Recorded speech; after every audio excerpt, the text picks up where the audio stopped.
नमस्कार साथियों।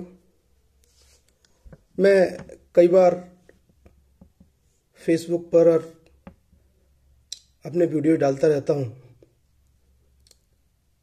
मेरे कुछ शुभचिंतकों ने मुझसे ये अपेक्षा की कि मैं लीगल फैक्ट्स के ऊपर कुछ वीडियोज बनाऊं और उन्हें डालूं ताकि ज़्यादा से ज़्यादा लोगों का फ़ायदा हो सके।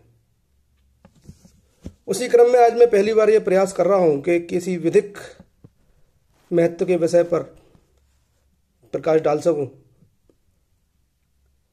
साथियों,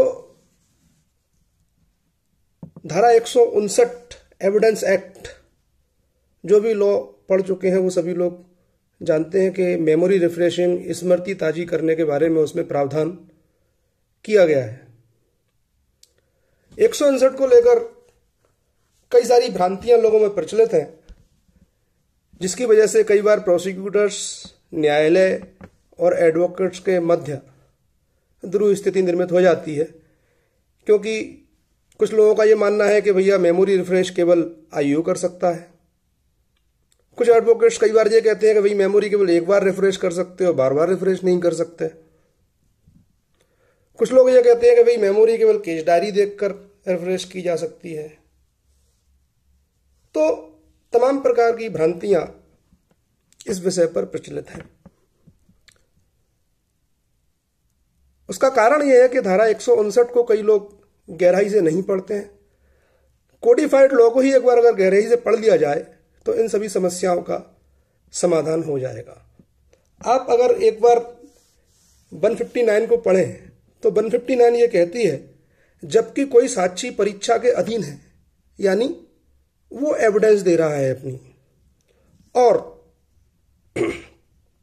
उस समय वो किसी ऐसे लेख को देखकर जो स्वयं उसने उस संव्यवहार, उस ट्रांजैक्शन के संबंध में, जिसके संबंध में उससे प्रश्न किया जा रहा है, जिस बारे में उससे प्रश्न किया जा रहा है, अब जब उससे प्रश्न किया जाएगा, जब वो एविडेंस दे रहा होगा, तब वो अपनी स्मृति ताजी करेगा।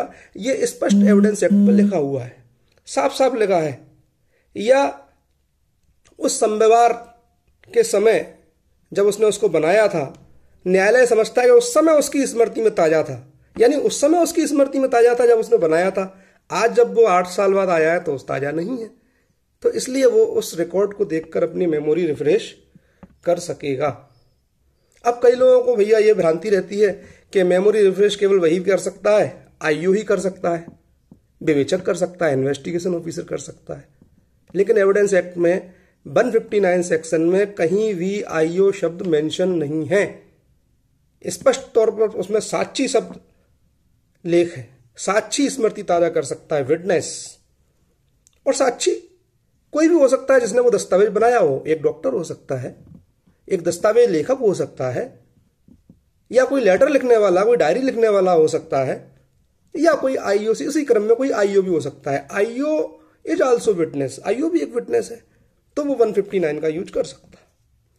तो ये कई सारी भ्रांतियां हैं। कई बार आपने देखा होगा एडवोकेट्स कहते हैं भाई पहले स्मृति ताजा कर लो, उसके बाद बयान देना। ऐसा नहीं, जब उससे प्रश्न किया जाएगा तब वह अपनी स्मृति ताजा करेगा। अब कई बार समस्या ये आती है कि भाई एडवोकेट्स आपत्ति कर देते हैं कि भाई केवल आईओ ही स्मृति ताजा कर सकता है, किसी पंचनामे के गवाह हैं वो मेमोरी रिफ्रेश नहीं कर सकते, वो उस डॉक्यूमेंट को नहीं देख सकते। तो उन्होंने 159 का सेकंड पैरा नहीं पढ़ा है।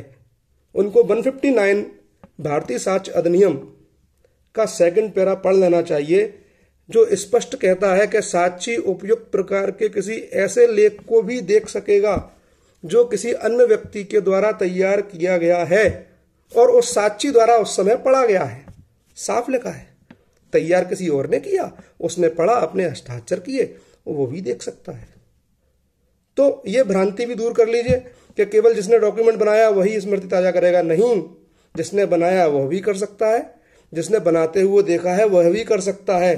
अगर उसने उस समय वो लेख पढ़ा था और वो उसका सही होना जानता था तो वह भी कर सकता है। इसलिए ये भ्रांति दूर कर लीजिए, केवल आईओ ही मेमोरी रिफ्रेश कर सकता है। Everybody who is the creator of the document,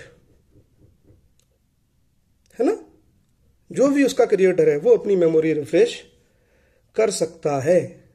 अब कई बार एक और समस्या पैदा हो जाती है, आपत्ति आ जाती है, भैया ये केस डायरी का ही केवल यूज कर सकते हैं, केस डायरी देखकर ही मेमोरी रिफ्रेश कर सकता है आईओ जब कभी भी आता है। तो कई बार वकील लोग कहते हैं कि केवल केस डायरी। मैं उनसे पूछना चाहता हूं, क्या 159 में कहीं केस डायरी शब्द मेंशन है? कहीं भी केस डायरी शब्द मेंशन नहीं है, वहां दस्तावेज शब्द मेंशन है। और कौन सा दस्तावेज? जो उस व्यवहार के समय बनाया गया था, जो उस समय तैयार किया गया था, वो दस्तावेज कहां है? वो दस्तावेज हमारा कोर्ट की फाइल में है, मूल डॉक्यूमेंट, जिसको देखकर हम अपनी मेमोरी रिफ्रेश कर सकते हैं। और उसी दस्तावेज को देखकर मेमोरी रिफ्रेश करने के बारे में 159 कहता है, स्पष्ट लिख। उसके तीसरे पैरा पे जब हम जाएंगे तो तीसरा पैरा कहता है कि साक्षी स्मृति ताजी करने के लिए दस्तावेज की प्रतिलिपि का उपयोग कब कर सकेगा? प्रतिलिपि यानी उसकी कॉपी। कॉपी कहां है? उसकी कॉपी जिसने भी वो दस्तावेज बनाया है उसके रिकॉर्ड में हो सकती है, डॉक्टर ने एमएलसी बनाई है उसके रिकॉर्ड में एमएलसी की एक कॉपी हो सकती है, आईओ की केस डायरी में हो सकती है। लेकिन 159 सर्वप्रथम मूल दस्तावेज देखकर मेमोरी रिफ्रेश करने के बारे में बात करता है, कॉपी नहीं। कॉपी कब देखी जा सकेगी? कॉपी स्पष्ट लिखा है, जब कभी कोई साक्षी किसी दस्तावेज को देखकर अपनी स्मृति ताजी कर सकता है, तब वह उसकी प्रतिलिपि को देखकर भी अपनी स्मृति ताजा कर सकता है, परंतु यह तब जब न्यायालय का यह समाधान हो जाए कि मूल को पेश ना करने के लिए पर्याप्त कारण है। आप मूल पेश नहीं कर सकते, नष्ट हो गया है, खो गया है, मिल नहीं सकता, तभी उसकी कॉपी देखकर मेमोरी रिफ्रेश कर सकते हैं। लेकिन मूल तो कोर्ट की फाइल में हमारे सामने है, तो फिर हम कॉपी का देखकर मेमोरी रिफ्रेश क्यों करेंगे? एविडेंस एक्ट कह रहा है कि कॉपी केवल कब देखेंगे? जब कोर्ट का यह समाधान हो जाए कि मूल पेश ना करने का पर्याप्त कारण है। देखिए 159 को,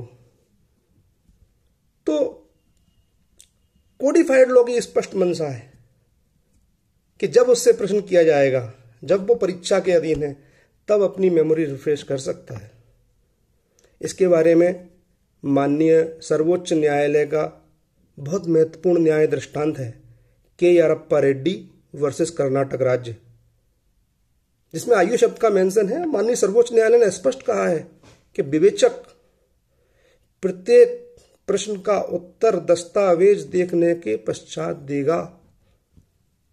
प्रत्येक प्रश्न का उत्तर, रिप्लाई, प्रत्येक रिप्लाई, एवरी रिप्लाई डॉक्यूमेंट देखने के बाद देगा, और उस पर की जाने वाली कोई भी आपत्ति, कोई भी ऑब्जेक्शन अनटेनेबल एंड अनजस्टिफाइड है, यानी कि अन्यायोचित है, अमान्य की जाने योग्य है, उस पर ऐसी आपत्ति नहीं की जा सकती। क्यों? इसके पीछे मंशा क्या है? इसके पीछे कारण क्या है? इसके पीछे कारण यह है कि मनुष्य की स्मृति क्षरणशील है। मनुष्य की स्मृति बहुत स्थायी लंबे समय तक कायम नहीं रह सकती है, भूलता है, फिर याद करता है, फिर भूलता है, फिर याद करता है। इसलिए यह प्रावधान विधिवेत्ताओं ने 159 में रखा था। तो अनुरोध है, एक बार इसको पढ़ें, समझें और उसके बाद आपत्ति करें, उसके बाद ऑब्जेक्शन करें। बहुत बहुत धन्यवाद। जय हिंद, जय भारत। उम्मीद है मेरा यह आज का वीडियो आप लोगों को पसंद आएगा।